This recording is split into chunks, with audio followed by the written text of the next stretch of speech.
Welcome. What? Oh, welcome. This is alive. As in now? As in now. As in now. Like, hey, guys. Hey. Your first Thanks live? Absolutely. Apart from the morning show, which is very similar to, it's actually just very similar to this. Very similar. Just hanging around. Very similar. Hey, guys, we're so thrilled you're here. Donny Galella just came on. He's going to be unhappy with this shirt. You're like, don't wear that T-shirt under that shirt, my stylist. Thank you, Donny. Welcome, you guys. Before we kick off, I just want to do a really quick welcome to country, please, if I can. We obviously acknowledge the traditional owners of the land on which we're meeting. We want to pay our respects to elders past, present, and of course emerging. We extend this to any First Nation people who are watching this evening. This is going to be fun. Yes. I'm excited. I think so. So, you guys, this is your chat with Laz. You know, I'm here to make it happen. Everyone's here. We'll give everyone maybe, I don't know, another minute? Hour and a half, tops. Tops. A couple of minutes. While we wait for everyone to join us, this is Laz's book. And I've got to tell you, it's fantastic. And I don't say that lightly, and I'm not saying that because we're friends, nor did you pay me. $50. Every time she says it, $50 and cash too. This is a great book. So I guess you guys send your questions. I'm going to keep my my eyes peeled. I want you to be able to ask Laz whatever you want to ask, but I want to kick off first. Why write the book? What made you want to do this? Well, I'm coming up to 40 years in the media business. I started very young in the newspaper business, then moved to TV, and I thought 40 years is a good time to start telling stories. And then, so I had a whole bunch of TV stories, silly TV stories to tell you. And then I started thinking about the old school, the nostalgic stories. Yeah. And I put some pictures up on Instagram. You guys have probably seen them. And they're the ones that went off. They're the ones that you liked and engaged with and told stories like, yeah, I remember that. I remember going to the beach with my parents. I remember the simple things. And I think just with COVID and everything, and everyone being so sad, and even from my perspective, you know, on the morning show, which is this bright, bubbly, great show, then all of a sudden for the last 2 years, we're COVID numbers and COVID deaths every day, and it's just, the world has been so grim. And then I'd put up a silly little picture of me at the beach, age 5 years old, and you'd all jump on it. You go, I remember that, and I used to do that, and I remember that stupid Speedos and the... So I started to write those stories. And as I wrote those stories, the book took a form that I had never anticipated. And then I thought, my whole life is trying to lighten things up a little bit. Yeah. So I thought maybe this book can just lighten a little bit of the world up with these silly little stories. And it does. And they're not silly and they're heartfelt and there's a lot in them. I want to ask you, somebody said, how long did it take you to write the book? And you wrote this book. You wrote every word. Yeah. Every word. A little bit of help from Wikipedia, but generally not cut and paste, but so I wrote it essentially over Christmas. Like everybody else, we couldn't move anywhere. So I thought, I'm going to sit down, I'm going to try and be really disciplined, which I'm usually not, anyone will tell you. And I got up at 4 o'clock every morning. I did a post on this the other day up where I wrote the book. I got up at 4 o'clock every morning, just start writing. So when I go to bed at night, I'd think of the story I wanted to write in the morning, the topic. And I'd get up in the morning, 4 o'clock, and I'd sit there and I'd just try, I'd make it like a movie in my head. Wow. And then I'd start writing. Why 4? Because I just wanted to get a start on the day. And it worked really well. And I remember when I used to work in Brekkie radio, and you're getting up really early, and it was a good sparky time of day. So I'd think these stories through, and I'd run like movies in my head, and then I'd just start writing. But here's the trick: I can't write, like 2 fingers. And I was out of school when I was very young, as most of you know, because I tell this story regularly, that like 16, 17 years old, out of school. So my writing capabilities were a bit strange, but I was getting the stories out. I just wanted to dump the stories out. And then I'd go back hours later and look at it and go, oh, rubbish. But I did most of it over the month. I really focused. Month is quick. You're good. Yeah. So, well, it was an interesting challenge, but I set myself that challenge. And then, of course, there was weeks and a month, so of editing and back and forth and everything like that, and building the stories out. But the heavy lifting I did in that month. You've done an incredible job, and it's a great book. You guys are going to love it. You talk obviously Another like you $50. said, yeah, yeah, Every cha-ching, cha-ching. Somebody asked a question. I think it's correct. How are you always so positive? And I mean, I know you well, obviously. Are you always positive? Talk to us about that. I mean, I try to be. Yeah. That is me. I try to be. I think if you ask my family and my friends, that's what I try and do. Yeah. And it can't. And so the last couple of years have been horrible. Yeah. Like, because we can't smile and we can't tell jokes, we can't laugh because everything's been so grim. But I generally and genuinely try and be that positive person. Is that, do you think, from your upbringing, from your mum and dad? And you talk a lot about your upbringing in the book. You've got incredible, your mum is beautiful. You had a very beautiful relationship with your dad. Yeah. How did that, I guess, shape who you are? I think, I mean, they were happy days. They were simple. Yeah. They were simple, happy days. We didn't have a lot of money. We didn't have a lot of stuff. But what we did was really simple and really, looking back now, like we just thought it was normal then, but looking back now, it was beautiful stuff.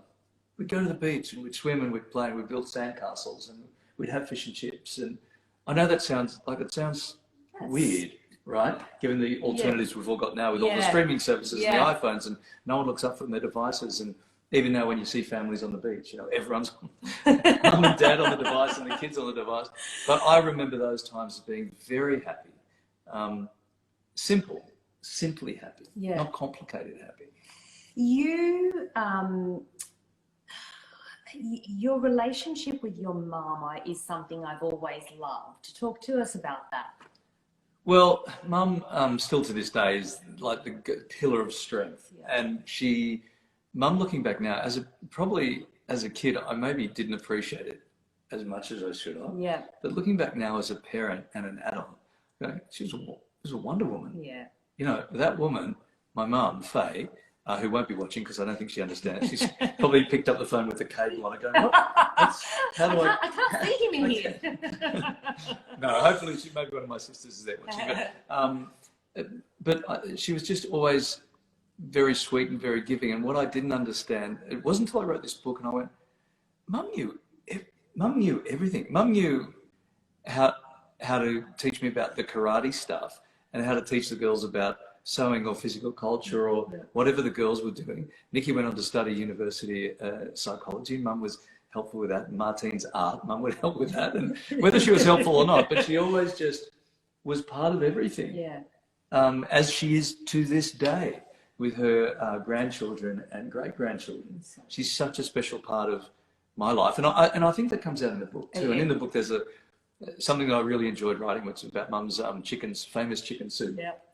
And it was a cure for everything. And still is that. So it was a cure for everything. If we had a cold, if we had a pimple, if we had a broken heart, if we got a bad mark at school, Mum would wheel out the chicken soup. And then, of course, during COVID, Mum would come around for the chicken soup because this will save you from COVID.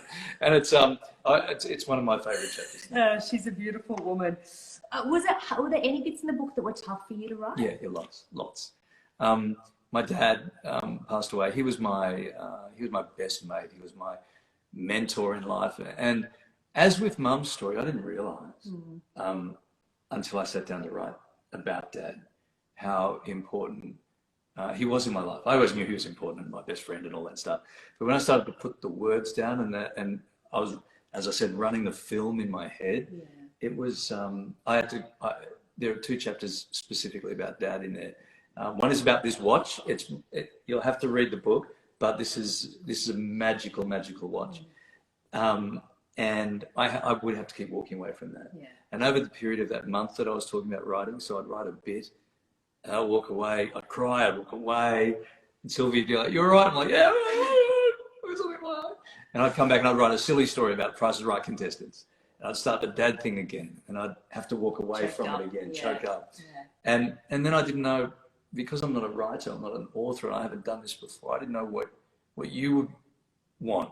Like, is this important that you read this, or is it not important? Is it only important to me? Why am I even writing this stuff? So that was a real battle too, because always on TV, as you know, when we're on, it's like, yeah, jazz hands and happiness. Fun. Yeah, and then I didn't know to what extent I should give or open up, or would you even be interested?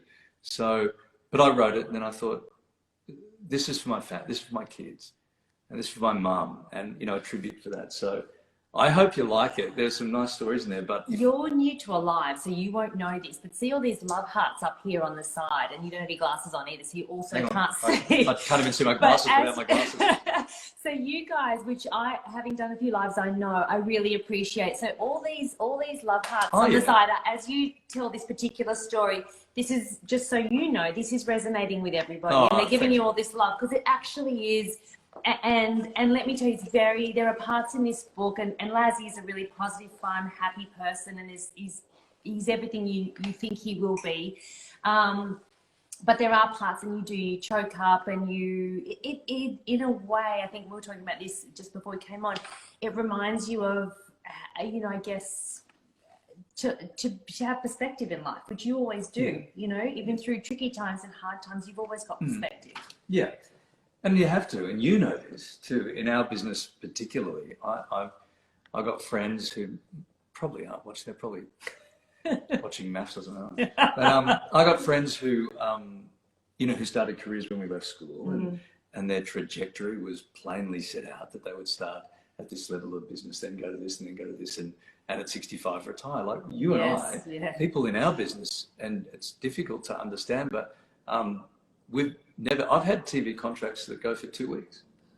So you get this, you have to find balance in yourself. Yeah. And you have to be able to look forward, whether that involves this job or the next job or whatever. Yeah. And that can sometimes be really difficult. It's tough. Sal is asking a question here. She says, how did you come up with the title? I'm so glad. Thank you, Sal. I love this story. So my very best mate, my oldest and dearest friend, who features in the book, his name is Robbie, and we've been best mates since we were 5 years old. And there's some lovely stories about Robbie in the book, and people can relate to this because I've got a best friend since I was 5 years old, and my best friend. So Robbie's a very special character, and I rang him, and he's never seen me on TV. He's busy, working all the time. I think I write in the book, I think he thinks I host Sail of the Century on Channel 9. He actually does been on for like 20 years. And I didn't host it, but he's like, when do you want how's Sail of the Century going? Anyway, so I called Robbie, and we talk a few times a week. And he said, I said, what are you doing? He said, what are you doing? I said, I'm writing a book. And he said, what? Because he knows I've really never read a book in my life. And he said, what is it? Does it come with its own crayons, or do I have to buy extra crayons? And he said, what's it about? And I said, it's about us. It's about us growing up. It's about great days and when we were kids and all that good stuff. And he said, what's it called? And I said, well, I don't know. We're still working on a few titles. And he said, well, there's only one name for it. I said, what's that? And he said, Happy As. And I said, what do you mean? And he said, well, Happy As because from the first day I saw you in Rose Bay Primary School, the first day I met you, we were 5 years old, and you were always happy. You were smiling, you were the smiley, cheeky, he jumped in cheeky. So you were the smiley, cheeky kid, and there's only one name for this book, and that is Happy As. And I put that to HarperCollins, the good folk at HarperCollins, and the reaction was swift, and it was just like, wow. It's perfect. I love the name, I love the name, but I love where it's come from. Yeah, that it's from Robbie, right? Yeah. And he knows you, you know, as well as anyone. Yeah. I want to talk to you about Sylvie. So Sylvie, your amazing wife, and I don't think I'm speaking out of school because I have said this to you quite a few times, that you are, I think, quite clearly punching above your weight. Yeah, I hear that a lot. I mean, like a lot. I hear it in so many different languages. We were away last week. I heard it in so many different languages. So talk to me about Placky Kartoffeln. You guys, get ready. Did you like the story? Oh, man. Oh, it's great. It's Placki Kartoflani. It's Polish. And this is, coincidentally, this is another kind of Robbie story. Because I'd met Sylvie, I'd fallen in love with her. She hadn't fallen in love with me at this point, but I'd fallen in love with her. And I wanted to tell her, she's Polish, I wanted to tell her that I love her. So I called Robbie's dad, Fred, late Fred, but he was the most beautiful man. But he spoke 8 different languages, and Polish being one of them. And I said, Fred, I've met this girl, and I want to tell her that I love her in Polish. And he went, okay, write this down. Placki Kartoflani. And I said, right, I wrote it, Placki Kartoflani. And I practiced it all week. Placki Kartoflani. And I did it in all different voices. Barry, Platsky, cut it flat. And then I sort of said, Platsky, cut it flat. Casual, intense. Yeah. Which voice, which radio voice went, Platsky, cut it flat.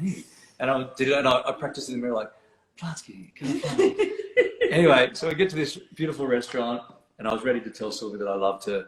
I was prepared to learn Polish, 2 words in Polish. Candle was there. I leaned over and looked in her beautiful blue eyes. And I went, Platsky, Karaflani. I think I did it like that as well. Anyway, she went, what? And I said it again, exactly the way Fred told me. And she said, potato pancake? What? Potato pancake? And I said, what? And she said, that's what Platsky a hash brown, basically. Basically, I was calling my wife, my girlfriend, a hash brown. Anyway, it was, I said it so perfectly. I've been practicing all week, like eyebrows, Platsky, Karaflani. Anyway, so I called Fred on Monday morning. His secretary put me through and he knew it was me. And he just burst out laughing. He said, how'd it go? I went, oh, great. And she still married you. She's still married. You're very lucky. I'm very lucky. Very lucky. There's a question here. It's a great one. It says, how do you balance family and work? And do you have any regrets? No. Family has always been very important to me. Before Sylvie came along, I was loose. I was working in TV. I was working in radio. I was single, had a great time. But once Sylvie came along and then Jai came along and things, of course, you all know this, like it's everyone's story, right? Everything changes. The gears change straight away. And things got serious. So a mortgage and school and all of that. But harking back to what I was talking about before, TV is so very unreliable. But what I decided to do at a young age was take up every opportunity that came along. So if there was a show that, maybe didn't look so good on paper, be like, I'll do it for experience. Yeah. So there are lots of different opportunities that no doubt other hosts had said no to. But there was one thing on Channel 9 many years ago called Cash Bonanza. Mm-hmm. And even on paper it looked stupid. But it was in front of an audience, a live audience of 2,000 people. And I thought, I want to be that host. Yeah. I want to use Cash Bonanza so I can be the TV host that can perform in front of 2,000 people. Do you know? And a lot of people wouldn't have done that. Yeah. You'd force that, I guess, and you were happy I was being brave, but no regrets. And in fact, as it makes that very much part of this book, that I'm the most axed man on TV. I've been sacked in TV from every channel more than anyone else in the business. But what that means is that I get to this stage in my life, and I've got so much experience, and had so much great fun, so many great adventures. So no regrets. It would make a lot of people bitter though, and that's not you. No, but I'm lucky. Actually, I must say I'm very lucky because I have gone. If you know about my career at all, that I have just been able to go from one thing to the other, one channel to the other. And I consider that to be very, very lucky. Maybe I'm not a big believer in luck. I'm a believer in, as you know, I'm a believer in hard work, and I'm a big believer in also just how you treat people. And that's I'd be hard pressed to find anyone who doesn't like you. Your dad always said, be nice to everyone. Yeah. Has that been kind of, I guess, at the cornerstone of what you do? Absolutely. And before we go on, I can give you a list of people who it's a very short list. No, look, I think, but being nice is a thing. It is a thing. And my dad was a salesman. He was a great salesman. And he'd go from one company to another and set up their sales teams.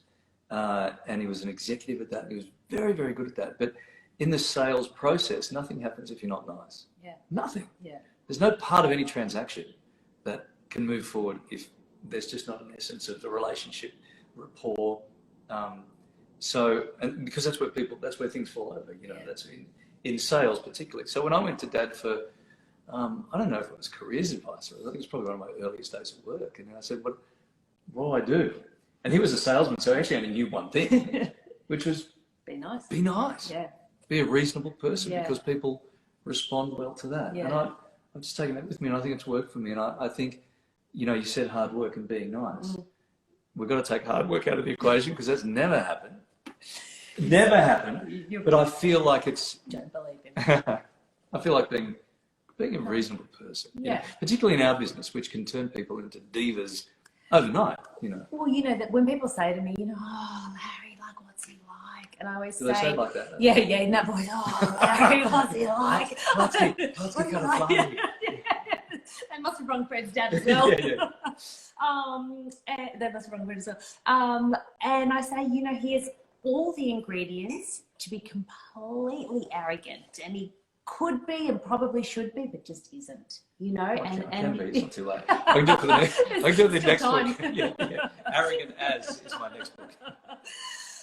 There's a question. It says, and thank you guys for your questions. These are great. It says, what is your favourite story from when you hosted The Price is Right? Well, there are so many, and there are so many in this book. So if you're going to the, is it Leanne? Yeah. Sorry, I don't have my glasses. Leanne, hi. So many. Mary. If you're not busy tonight, when you're finished here, just Google Mary on Price is Right. If you had a tough day and you want to laugh, please. Mary on The Price is Right. But I love all the bloopers stories as well. People who are winning things that they didn't want. Mm. The lady in the 24th floor apartment who won an above ground swimming pool. Like, that was awesome. Awesome.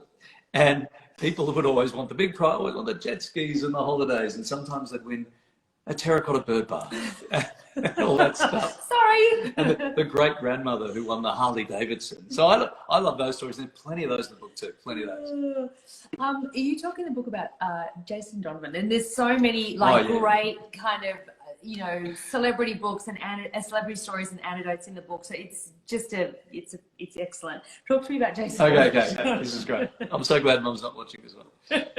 So Jason and Kylie were at the top of their game. Neighbours was the #1 show here and in the UK, probably in Europe as well. They had the song, which I can't remember exactly. You'll know the song. Anyway. Yeah. And so they were #1 on the charts. Especially for you. Yes. They were huge. And I was a young reporter and at Channel 10, and they'd asked me to host some big events at Westfield to interview Jason and Kylie on stage. And they were huge. It was like the Beatles had come back. Massive. Anyway, I found myself standing next to Jason behind the stage one day, and I started talking to him about surfing. And all the people were talking to Jason about at that time were Kylie and Neighbours. And so he just jumped. He just went, "Oh, wow, you're surfing." So we just started this surfing conversation. And we were in Sydney, and he was living in Melbourne, but he was up for this thing. And I said, if you're ever in Sydney, if you want to surf, I've got a garage full of surfboards, come round. And he went, "Great, I'll come tomorrow." And I'm like, What? What? That's really not going to work. I've got a crappy house. And quick, we've got to move. Let's rent. Let's rent a stage home for Jason. So, sure enough, and he's a lovely guy. And sure enough, he came round the next day. Now, we had never watched soapies. Oh. We'd never watched Neighbours. My mum and dad had never seen Neighbours. We weren't buying glossy magazines. Mum wasn't into that, so she hadn't seen Jason and Kylie on the cover of every magazine in the country. In the country. So the next morning, I'm out in the garage getting surfboards down from the roof, and the big limo pulls up. There's a little back street in Bondi, and the limo was twice the size of the street. And Jason gets out, and I write in the book that I think I remember Jason getting out in slow motion. I think as he walked towards me in slow motion, I think I was hearing the song Dreamweaver. It was like Superstar in the Street. It was like Bondi was. And you just can see it out the window. Yeah, what the hell? So so Jason got out of the car. We had a chat, and then I said, "We'll just go and grab some towels. We'll go for a surf." Mum and Dad are inside. Never seen that. Never seen Neighbours. Jason's one of the biggest stars in the world at this point. Walked down the side passage of our very modest Bondi. Walked in. I said, "Mum, Dad, this is a mate of mine from Melbourne. This is Jason." And Dad jumps up and goes, "G'day, Jason." Sits back down. And then Mum says, I said from Melbourne. And Mum goes, "Oh, that's lovely, Jason. I've got lots of family in Melbourne. What do you do in Melbourne?" "Whereabouts are you from in Melbourne?" And he gave the suburb. Mum said, "Oh, that's close to mine." And what do you do for work, Jason? I'm like, "Oh, please." And he said, "Well, I work in television." Biggest star in the world. And Mum said, "Oh, that's lovely. Larry works in television. What do you do? Are you a reporter on the news like Larry?" Like, Mom, Jason bloody Donovan, Mom, You're ruining my you cred. ruined everything. So we went, but he actually did say to me after, to his credit, he said, "That's nice." It's probably refreshing for because it, right? all he hears is, neighbours and Kylie and this, and they're in the relationship, and it was all. So he's like, that was fun. A breath of fresh air. Faye. There's a question. It says, "Did you write about the barriers that you faced in the TV industry?" Absolutely, 100%. And here's the issue. And if you've ever seen me on TV, you know it. When I get nervous, I smile, like now. So when I was a news reporter, this was a huge barrier because I was trying to do serious news stories, which didn't suit me at all. But if I was nervous doing particularly a live cross, I'd have a little smile going on. Because I don't have one of those serious 60 minutes things, right? I just don't have it. It's nowhere on my. I've tried to work it out in the mirror to do a serious news face. So that was actually a big barrier. But what it led to, nicely, was being a game show host. The news boss saying, "Emdur, why are you smiling, you dickhead? Why are you smiling? It's a serious story." I'm like, "I'm sorry, boss, I can't do anything." But what it did mean, and he said to me, the news boss, after one particularly smiley, serious news story. He said, "You'll never be a good news reporter. You'll either work in Amway or sell Amway or be a game show host bimbo." And he was right. He was right. Do you think that like, because you knew from a young age what you wanted to do, right? You knew. No, that's not entirely true. No. I knew I didn't want to work. No, because I wanted to surf, actually. Like, I wanted to surf when I was a kid. And I was competing, and I wanted to take it more seriously. And that's all I wanted to do. So my first job was working overnight as a copy boy in a newspaper. So I could surf all day. Yep. It wasn't, and I was surrounded by copy boys and copy girls who were on the path to journalism. And that was a well-trodden path, but it wasn't what I was there for. Did you want to be famous from a young age? No. Or like, I don't mean fame in the way we have it today. I mean, like, you're very comfortable on the stage, even as a young boy. You talk about being in that marching band. You're like, I like it. People looking at me. This is a good thing. Well, you're talking about when I was 7 years old. Yes, Yes, in the book it talks about this marching competition, how when I won this I've got the trophy, the Rose Bay Public School marching competition. I was standing up on I think I said in the book a podium, but it was clearly, it was just the school bench.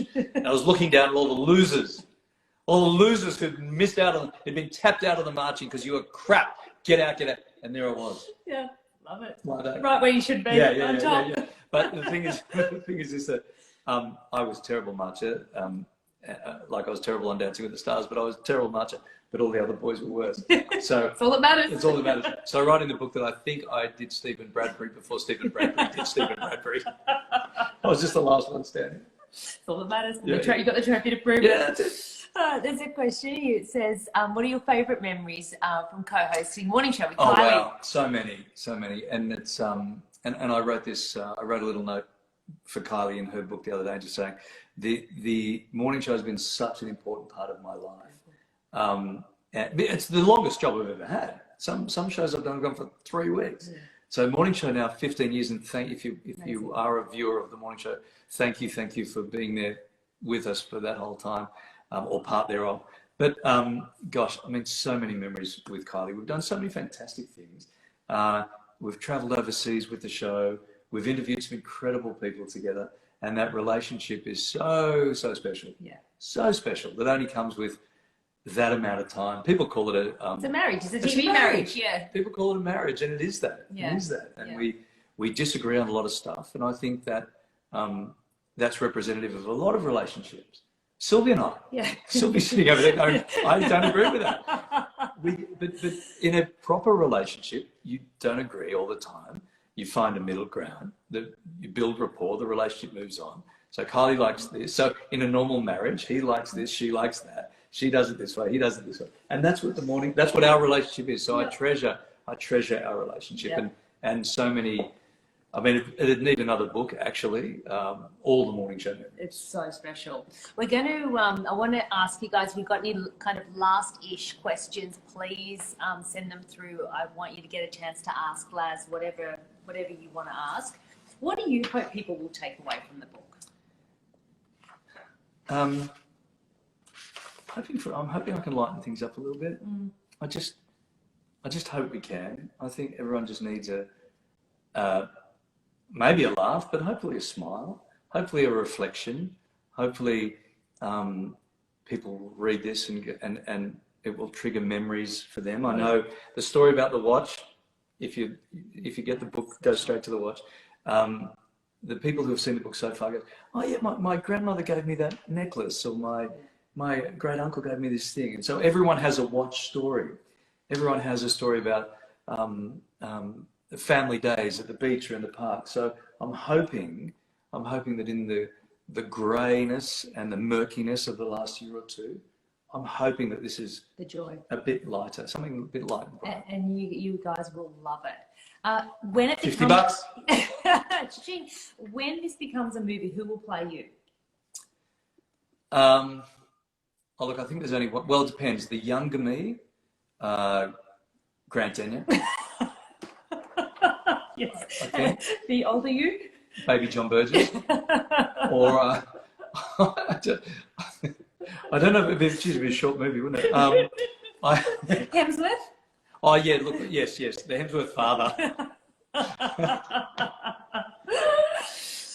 Is there anything else you want to share? This has been so great, you guys, and really we appreciate you guys joining us.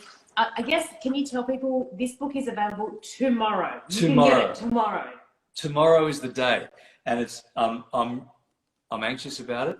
I'm excited to see it, but I'm really, really nervous because it's not my thing. I've said that a million times, and I mean it. But so I hope you like it, like I do. And can people, when they get the book and they've read it, you want them to DM you and you want them to comment on your Instagram and let Laz know how you found it and which bits you loved, please. Please do share, because it's writing a book like this is a very even though you did it in a month, which I think is very impressive. It's a very personal. It's not an easy process, and it's one where you really are sharing so much of from like more than just what people see on TV. It's a very personal book, and it's beautiful. So please do let Laz know when you get it and you've read it that you love it. Thank you, guys. Thanks for joining us. This was fantastic. Get the book. You can get it tomorrow. And let me know what you think. Thanks, Sal. I've got you $500, I think.